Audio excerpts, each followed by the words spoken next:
on, duckies. Come here. Come here. Come here, duckies. Come on. Come on, duckies. Let's go this way. I didn't learn to garden till I got to college and did an internship at a farm, you know, doing any farming or gardening, growing any food. You know, I didn't know about anything about growing food till I got to college. I think when I started living here, some of what I started to do on the land was a little more intentionally focused on solving, you know, global problems, you know, using less energy, like basically doing less damage. You know, I wanted to contribute less to climate change and war and pollution and toxicity. So a direct way to do that is to use less stuff. Living on a piece of land and starting to grow food, especially gardening, which was a way to use, you know, to do less bad in the beginning, use less, you know, buy food from closer, have your own food instead of buying it from far away, less pollution, less damage, started to actually become something that I enjoyed so much that in some ways now I care less that it's part of the solution to like global problems than it's just really empowering.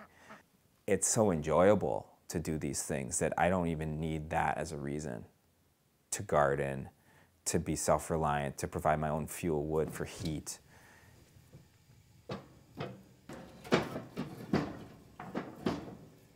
It heats the whole building, and we cook on it and dry on it and bake in it. So it does all of these basic uses, and it's just a wood cook stove. But it's not like your grandparents' old wood cook stove, which is all ornate and has a lot of air flowing through it. It doesn't really heat well. It's like a high-performance wood cook stove. Okay. It's airtight, like a normal good wood stove. It heats all of our hot water, so we actually have to take a bath in the winter or definitely take a shower, or we'll end up with too much hot. It makes more hot water than we need. It's free hot water because we're running the wood stove anyways to keep the building warm. It's just a little piece of a stainless steel tank in the wood firebox where you put the wood, where there's fire. There's a tank that holds a couple gallons of water, and that's connected to a hot water tank. And so the water flows via convection. You don't need a pump. Flows in, the cool water comes in down low, and it heats up, and the hot water leaves the top side, and it just cycles through the 40-gallon tank. Making the champagne kind of woody debris compost mound is not that difficult. You just basically you have to make a large pile of mostly wood chips and get polyethylene tubing, water piping through the pile. We used 3/4 inch poly tubing and ran 800 feet. So it's at over 110. It's about 30 degrees outside, so it's, you know, 80 degrees hotter in here than it is outside. Then we put 400 feet of tubing in our greenhouse, and we put a pump on that line of tubing, connected it all. And so when you pump it, the water comes out of the compost pile at about 120 to 145 degrees and goes through the greenhouse, giving up its heat into the soil. We put it in the beds, grow plants in that soil. When the water comes back out of the bed, it's lost about 40, 50 degrees, so it comes back out at about 80 degrees. There's a lot of tubing. Giving all that heat into the soil. We're able to make the climate in the greenhouse be much warmer, which is especially helpful in the beginning of the year and at the end of the year. So when we're starting the garden around now in February and March, and then extend the gardening season all the way into November and December. The neat thing is we're making the compost anyways. So we want to make large piles of wood chips to compost into soil and mulch for all of our fruit trees and berries anyway, and garden paths. So, but it's making all this heat no matter whether we use the heat or not. We haven't had a greenhouse to try to grow these in. And now that we have a greenhouse, we just figured let's see if they'll produce inside the greenhouse in the winter, or if they'll break dormancy. They won't be too cold in here. And we're getting a pretty decent flush of shiitakes just in the greenhouse. We've been picking them for dinner. Most of what we do here is homesteading more than farming. You know, making our own stuff for our own consumption, our own sustenance, rather than selling products to make a living. I mostly make a living doing design work. So, but the property's 10 acres, faces west, and it's a beat-up old hill farm. So it's been abused for a couple hundred years, the way the sheep and other animals used to be grazed in this part of the state. So we're trying to really turn a place that was not growing any food for people for the most part to you know, an abundance of fruits, nuts, vegetables, meats, This is our summer harvest. It stores for the whole year. These are one of a handful of pots of potatoes we store in sawdust. So we have a year's worth of potatoes that we can put up in the root cellar. In the last 2 years, most of my calories have started to come from this property. And I'm not trying to grow all my own food. I'm just trying to have a high level of self-reliance and health and independence. Really hard. Economy.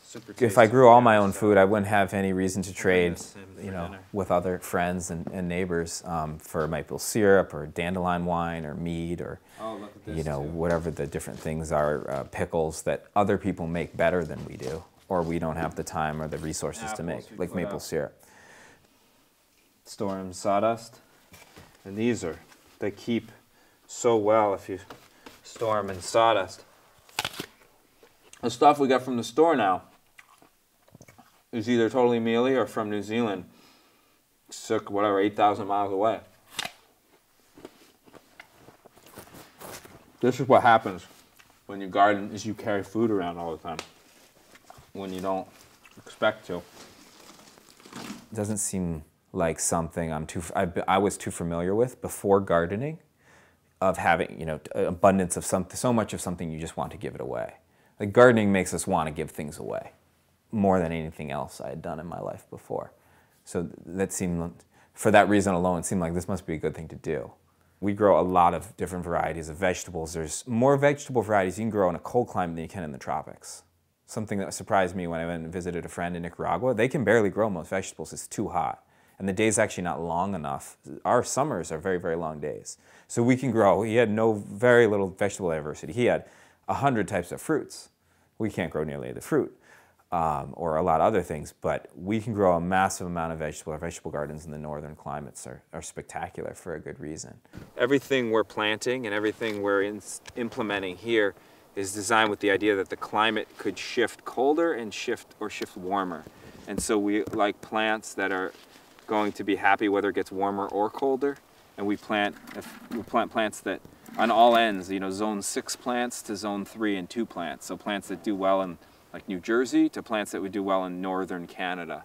And we plant them all here to stock the system to be adaptable. The place around me that I walk through and walk out into means more to me than if I wasn't engaging with it. So, before I moved here, I wasn't working with the land around me in any way to get a yield, to get food or anything from the land. And now doing that here, you have to start paying attention more when you do that. So you start noticing more. The place around you starts to mean more to you. You might get values from it that you thought you wanted to get out, like save money doing something, but then you start to get other values you never expected that are a little less measurable sometimes. So that's what I see happen to people when they start to take steps to engage in the world around them and empower themselves and solve problems around them. And this is a big part of what permaculture is I started to realize by gardening and living on this land that I could not only do less bad by living on land and homesteading a bit, but I could also actually do good. Not just less bad, not just throw away less or use less resources, but I could start to produce resources, like increase the fertility of the soil and make more habitat for more animals. So actually do good things, have a positive benefit, not just have less of a negative impact. And now, to me, the idea of impact, like reduce your impact, which I used to be all about. I want to reduce my impact. Now I want to increase my impact as much as possible. I want as positive of an impact as I can in my lifetime.